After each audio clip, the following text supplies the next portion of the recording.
Hey guys, welcome back to another video, and today I'm going to be talking about the sequel by Rebel Pictures, which released 8 months ago, The Last Padawan 2, a short Star Wars story. So, it says it's a short story, yet this is really, this is really the longer Star Wars film. This, compared to the first one, is almost double or triple as long, at a 50-minute runtime. And it doesn't waste any of its runtime, and that's the thing with long fan films, which is that it's either going to waste its runtime or it's going to cram too much in it, and I don't think it did either. It actually feels like a good paced story, and I'm going to try and explain this entire story and not try to make it confusing. So, film opens up with this vision, and the Jedi has 2 lightsabers. Now one of them belongs to the villain.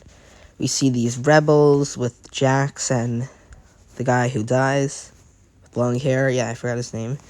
And they're basically just talking and stuff and kind of preparing for something that we don't really understand yet. We see the Jedi. We see them get captured.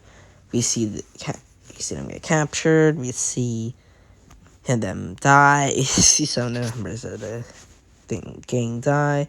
Yeah, and then they're on unnamed Padawan and Jax are on the run for the entire movie, and you meet these rebels, they fight them, and at the end they just the villain just beats up the Padawan, and it's weird. So I'm not gonna really try to explain this part anymore now. I'm gonna try and go into the 6 things that movies do. So the first thing is directing. Directing, I think, is better than the first one. I think they really were able to put more angles and more characters and story into it, and I kind of enjoy that. As for editing is just as good as the first film. It's not really better, not really worse. It's kind of just on that, look, we kind of made a film level. It's not really, over-the-top editing, but at the same time, it's not, underwhelming. As for the acting, again, in this film, I think the best one comes from Jax. And the Padawan doesn't really need a good performance, because he's so lifeless that he has a good performance, but, it's not over the top. But Jax has an over-the-top performance, and it's good. I think I've established more of a connection with Jax than with the main character. And I think that's because they kind of needed a side character. The thing with the Padawan for me is that it's just a Jedi trying to fight the Sith. But it's not really... We don't get any background on why he's fighting the Sith. So it just kind of makes you think, why is this how is this character fighting this war, and why is he?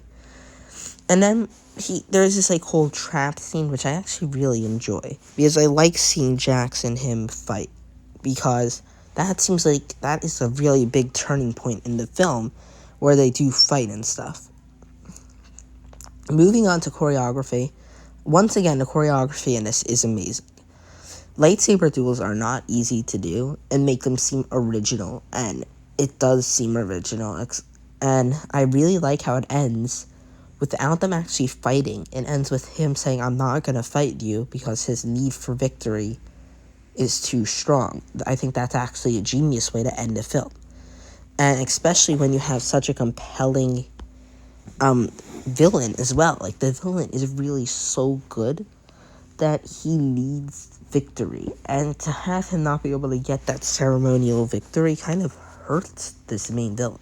And I think that's what makes this main villain so amazing, which is that he really does feel like someone who needs to win for his reputation.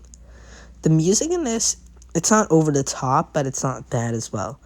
There are some fan films that if you can remember the theme at the end of the thing, it's good, and I do not remember the theme.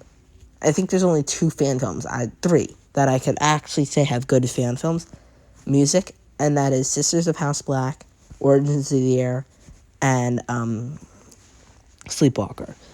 But besides that, the final category. Wait, what is the final category? I don't remember we did all 6. Well, I'm just gonna end the video here because I'm blanking out on the final category. And story. Story is, I kind of already spoke about it, but like, it's compelling through because it has a weird opening. It kind of changes itself into this compelling story at the end. And I kind of want to see a third and final installment. And compared to Mudblood, which has a great first thing and like a terrible second thing and an amazing finale, this one has a first thing and a great second thing, and I'm hoping for an amazing finale because the finale is usually done well. Besides that, thank you so much for watching. See you guys in the next one. Bye, guys.